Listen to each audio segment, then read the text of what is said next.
Assalamualaikum warahmatullahi wabarakatuh. Jumpa lagi dengan saya di channel Abah Rahmat.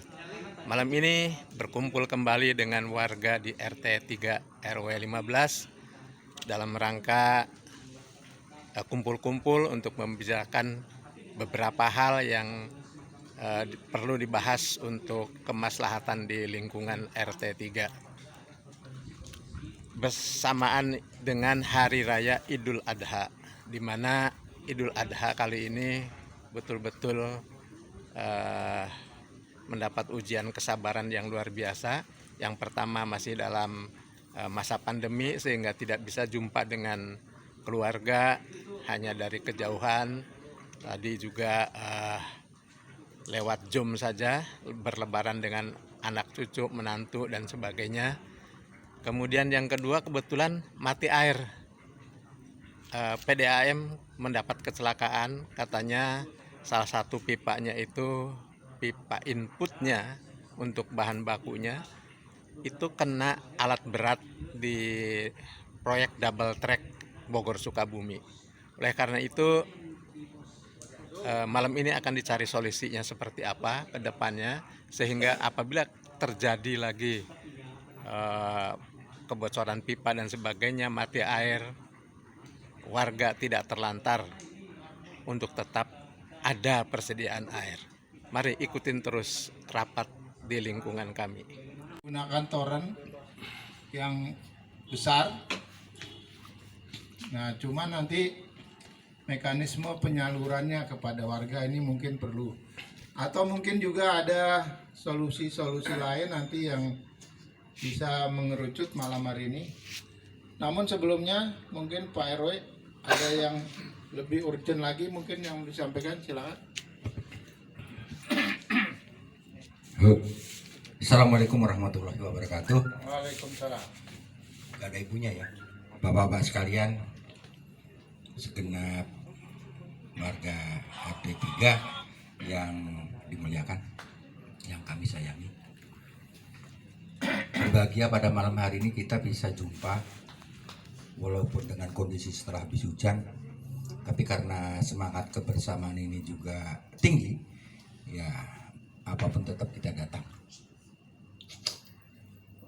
Menggarisbawahi kesulitan kita selama ini beberapa hari, 3 hari yang lalu mungkin ya, bahwa air dari PDAM ini macet karena ada permasalahan yang urgen terkait dengan PDAM ini, bahwa sebenarnya tentunya PDAM tidak mengharapkan adanya kerusakan yang mendadak, karena jalur yang dipakai jalur itu rupanya jalur untuk rel kereta Bogor Sukabumi.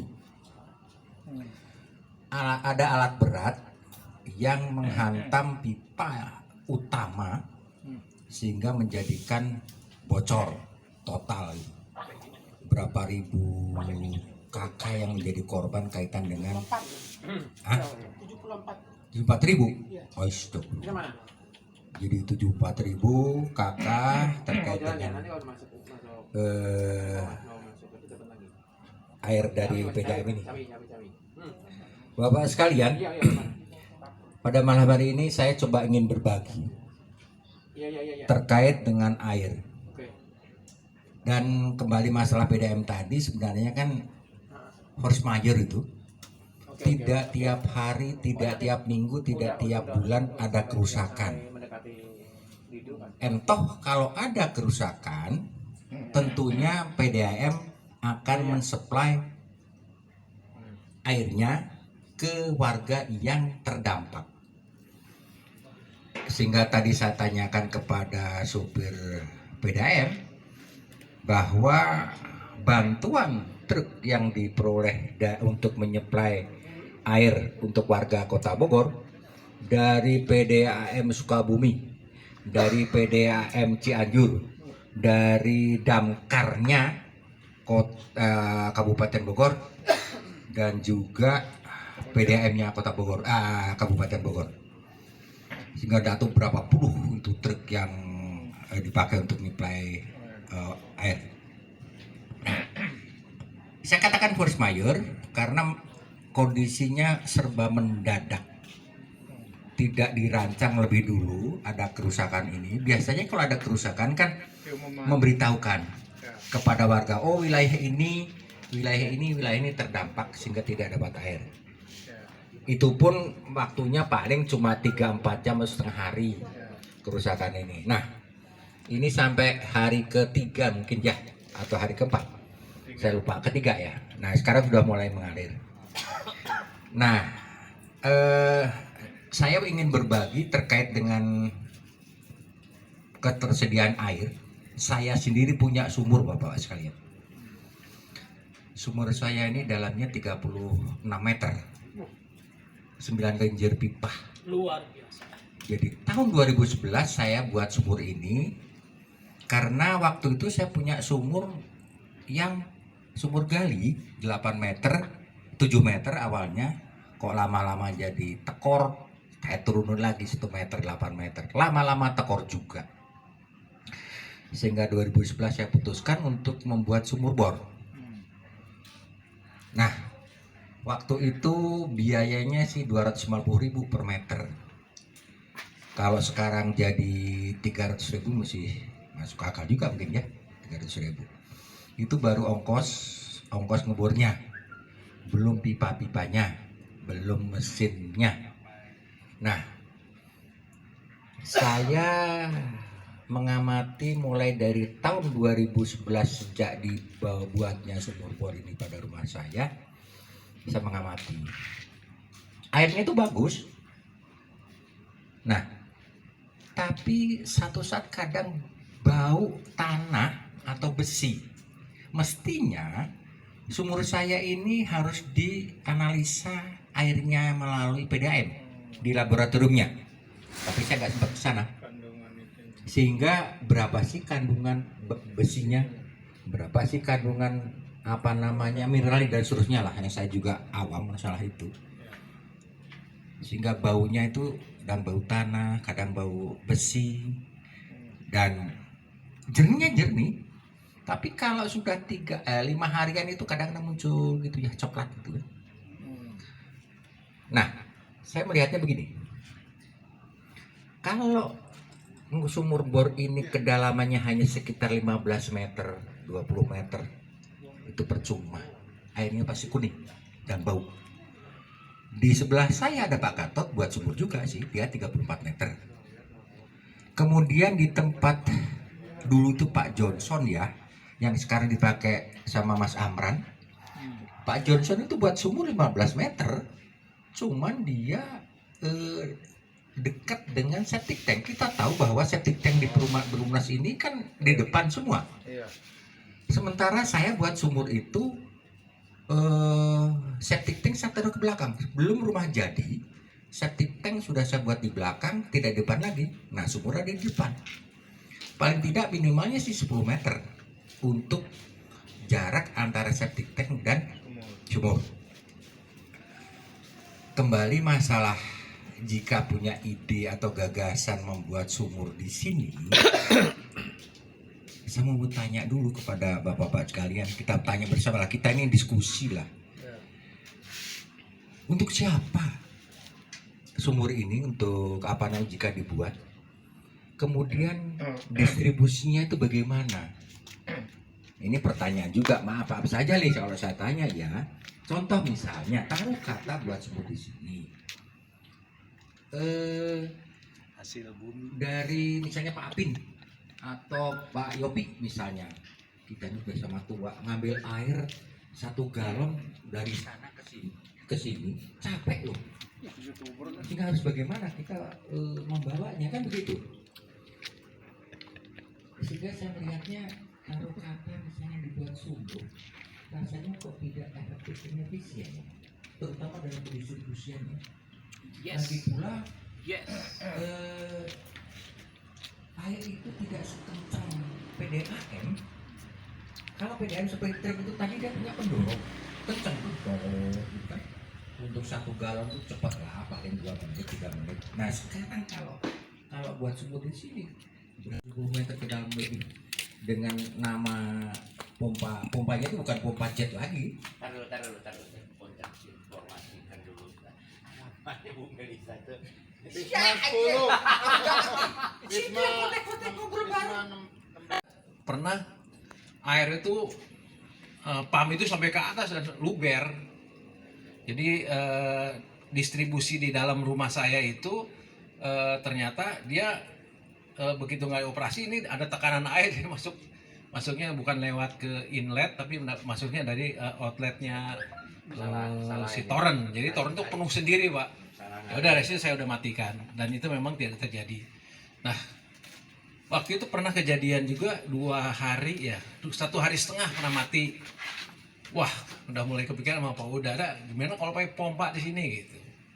Wah, ide lu bagus juga katanya gitu. Boleh juga tuh gitu kan. Ya udah, air nyala lagi, Pak. Lupa lagi. Nah, sekarang ini baru inget lagi gitu. Ya kalau memang mau direalisasikan mungkin mangga silakan. Sih saya saran, Pak, mungkin di titik ini gitu kan ya, di orang ngambil juga bisa pakai kendaraan dan juga nggak usah pakai toren. Dan juga untuk Ya. menambah penghasilan satpam. Ya. Misalnya nanti kita bikinin gerobak dengan 4 jerigen yang Ya, 40 liter itu. bisa itu nanti teknis distribusinya boleh lah. Ya. Kalau toh yang ada punya tenaga, saya aja tadi maaf Pak, bukan sombong, saya sampai ngisi air ulang, Pak, sampai 10 galon tadi saya beli itu untuk mandi. Dan saya kan dengan Pak Yadi deket, udah ngisi ke baknya kuning semua airnya, Pak. Udah nggak jadi gitu. Jadi kalau toh memang mau direalisasikan mangga, sederhananya teknologinya nggak usah pakai toren, kita langsung dari pompa air langsung ke keran. Jadi nanti operasionalnya itu pas mau dipakai, itu mau pakai submersible atau mau pakai jet pump, itu nanti mangga silahkan. Tapi sebaiknya Ya, sebaiknya untuk spare 2000 harus ada di atas. Mengingat kan barang ini jarang digunakan nih, ya, si pompa. Kita lagi butuh air, ternyata ada stok misalnya kan. Dengan kita memperbaiki stok kan, stok air kita ada dari 2000. Jadi mereka yang membutuhkan segera ada airnya. Begitu. Oh pakai toren gitu. Iya. Saya kira tadi dah pertimbangannya toren kan ya cukup tiangnya ya gitu kan. Itu aja contohnya lah. Jadi kalau mau sederhana aja itu, jadi pompa udah langsung keran. Jadi nanti operasionalnya ketika dibutuhkan. Kalau mau pakai submersible, tekanannya lebih kuat, itu debitnya juga bisa banyak. Kalau pakai jet pump juga kurang lebihnya sama gitu. Kalau jet pump kan operasionalnya kalau ada kerusakan gampang, tapi kalau submersible dia harus diangkat pompanya dari dalam air itu, dari bawah tanah. Kalau si Melisa kenceng juga itu. Iya. Saya tadi dengarnya agak terharu juga loh. Ya, saya baru tahu. Iya. Diedit Pak Haji. Ya. Itu aja mungkin Pak saran dari saya. Kalau diterima syukur nggak juga nggak apa-apa. Insya Allah kalau saya juga nanti ada rezeki jadi Kan ngerti nggak ya. terburu-buru Nah, Pak Adi. iya. Jadi maksudnya itu mungkin di 3 bulan ke depan baru bisa terlaksana, kan nggak ada salah. Iya. Yang penting ada niat dulu. Ada wacana dulu lah. Misalnya baru bisa Iya. terrealisasi.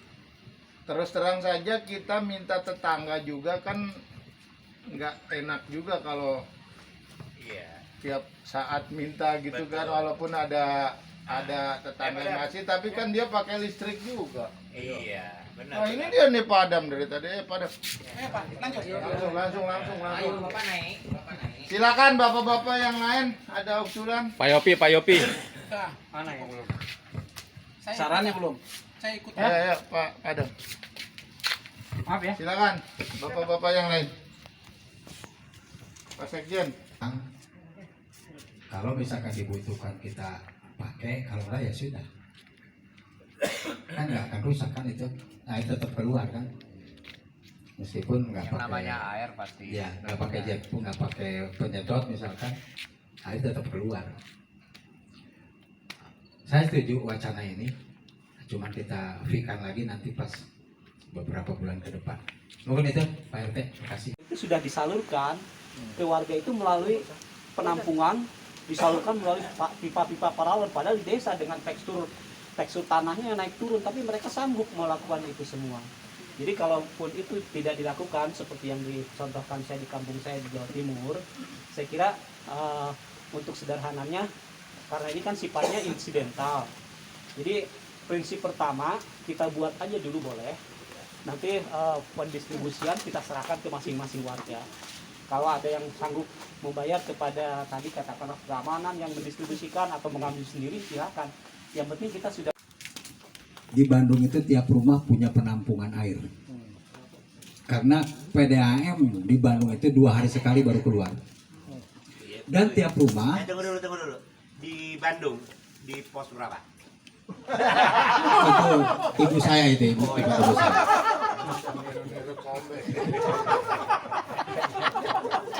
Jadi di Bandung itu PDAM itu 2 hari, kadang-kadang 3 hari sekali, Pak. Begitu pas waktunya kita ke bagian air, itu semua rumah itu pasang jet pump untuk nyedot. Makin besar itu makin cepat itu. Dari subuh itu bapak saya itu sudah masang jet pump yang besar. Begitu air keluar sedot. Jadi tarik-tarikan antar rumah itu. Itu di Bandung, Pak. Nah, masyarakat Bogor kan makin lama makin padat. Saya takutkan kejadian kayak di Bandung sampai detik ini begitu. Di Bandung itu. Jadi kalau misalkan kalau saya pulang ke sana pas nggak ada air, ya sudah. Pakai yang cadangan itu. Sampai di rumah saya itu di Bandung itu besar, segede kolam agak gede. Penampungan dalam, kemudian toren 2 di atas, yang 1000 liter, 2 di atas. Itu 2 hari 3 hari kita pakai itu. Bagian lagi itu pun tarik-tarikan antar rumah itu. Makin besar daya sedotnya, dia makin full gitu, makin penuh. Mungkin itu. Terima kasih.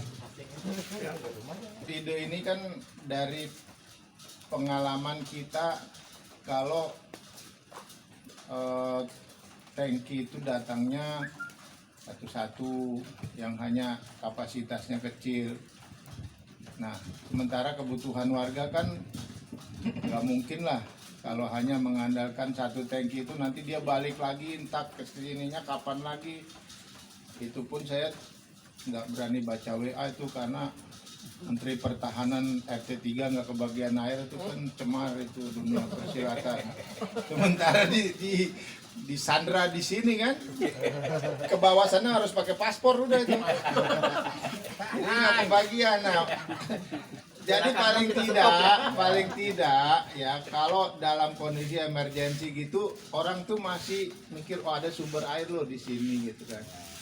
Entah bagaimanapun caranya gitu, bawa galon ke sini pakai motor atau tadi kita siapin gerobak.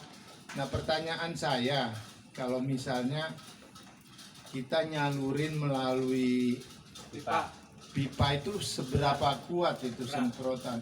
Berat. Pendorongnya, pompanya juga berat. Pompa yang gede kapasitasnya. Kapasitas gede ya. Nggak, artinya gini, misalnya sampai kalaupun ada toren nyampe nggak misalnya ke Janakan 6. Ya tingginya Jadi, aja, tinggi jadi maksud saya nggak usah semuanya datang ngambil airnya ke sini. Misalnya jatah Janakan 6 5 ngambilnya di sana gitu ya. Harus datang ke dong, lapor ke saya dong, Bib. apalagi ke Bisma Raya. Ini coba Lapor ke saya. suruh masuk dulu deh. Di pinjam senapan angin. Jadi ya mungkin nanti kita lanjutkan di grup ya. Kita lanjutkan di grup. Ini semata-mata ide karena terus terang kemarin waktu awal datang itu berebut itu ibu-ibu. Ada yang juga karena mungkin nggak punya ember di rumah, adanya Gelas. galon, begitu pada bawa panci dimasukin ke galon malah tumpah air itu mau banjir gitu loh. Nah ini mungkin yang perlu kita ini titik awal lah kita diskusi ini, nanti mungkin kita lanjutkan diskusi di grupnya. Sebaiknya seperti apa kita akan melakukan. Karena terus terang saja ya, pengalaman saya di RT 3 ini alhamdulillah, apapun ide-ide yang masih mungkin kita realisasikan itu terjadi gitu loh. Tadi ke gua ngente belakangin gak sopan. Kalau idenya sih bagus ya, tapi kalau kita melihat anggarannya pasti besar. Nah, saya berpikir ada biaya tapi agak lebih kecil. Dimana kalau kita buat bak penampung kan ada masyarakat tanah, kita buat PDM-nya yang pasok airnya, jadi stok. Jadi begitu kejadian kayak begitu, warga yang oh ya di belakang di lapangan ada stok kita di sana, ambil di situ. Itu biayanya kecil memang, ada biaya tapi kecil daripada kalau kita ngepor itu memang besar. Nah itu kita pikirkan anggarannya itu 3-4 bulan ke depan baru kita wujudkan itu. Tapi kalau yang mau sementara kita bisa talangin sementara itu, ya kita buat baknya itu seperti itu. Buat bak berapa kubik? Kalau depan saya itu juga kan masih ada fasum itu masih bisa. Kita buat beberapa, kemudian kita ngomong ke PDM-nya bahwa tolong lu isi ya. Nah, kalau di depan Pak Yopi jangan deh longsor. Nah, nambah biaya itu. Nah, buat penampungan air itu lumayan juga loh. Mau beton atau mau pakai toren gitu. Sebenarnya kalau tangki untuk ground tank itu sekarang tuh banyak yang sudah dijual, termasuk saya indikan praktekkan itu sama prinsip yang sudah Pak Irawadi lakukan sih sebetulnya. Jadi memang saya juga nggak berasa ternyata tetangga mati air gitu. Nah itu pakai toren yang memang khusus untuk di ground tank. Itu plastik, ya, dan itu jauh lebih murah sebenarnya kalau pakai. Mungkin fasilitas yang Pak RW bilang 300.000 Ya. kali Kali 30 aja. 30 paling juta kan? Iya. Kan kalau toren Pak, toren 3 juta, berapa biji? Betul. Ya, Itu jadi saya pikir sementara itu sambil kita berpikir anggaran alternatif apa itu, kita alternatif wujudkan itu. itu gitu. Maksud saya gini Pak, bertahap ya. maksud saya gini, toren itu memang ya kalau ada anggarannya sih Oleh sama aja lah boleh, tapi kan itu operasionalnya dia pakai pompa juga. Iya. Untuk naikin ke atasnya gitu. Lama. 3.000.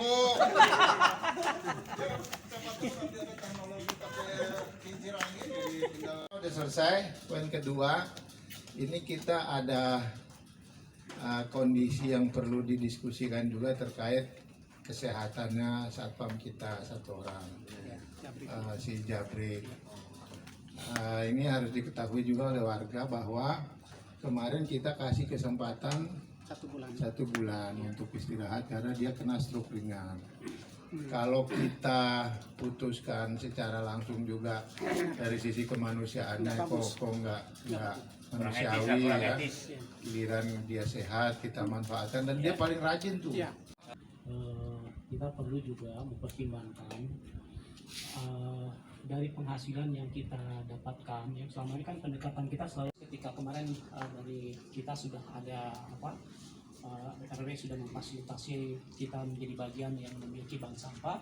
Saya kira kita sudah mulai berpikir bagaimana kita memberikan edukasi ke warga. Mudah-mudahan ini juga bisa menjadi bagian yang kita nanti kita bisa sosialisasikan dan edukasi kepada warga semuanya, baik melalui RT ataupun RW. Saya kira ini bagus ini, saya ini program lingkungan hidup. Itu aja 2 hal. Saya tambahin mengenai bank sampah ya. Realisasikan. Mudah-mudahan dengan sistem keamanan yang sekarang itu kejadian-kejadian, alhamdulillah evaluasi sejauh ini, kecuali yang kemarin masuk ke rumah Pak Adrin itu ya memang jalan kaki dan kurang ajar itu. Pakai beol di situ, bajingan benar. Tapi kalau yang menggunakan kendaraan, insya Allah sudah bisa kita antisipasi. Baik Bapak sekalian, karena sudah cukup larut ya, terima kasih atas segala masukannya. Mudah-mudahan silaturahmi kita bisa berjalan terus dengan baik. Ide-ide yang brilian kami harapkan dari Bapak sekalian. Sampai ketemu lagi pada forum Tongseng berikutnya. Bulan depan. Kalau nggak ada korban ini kita korban.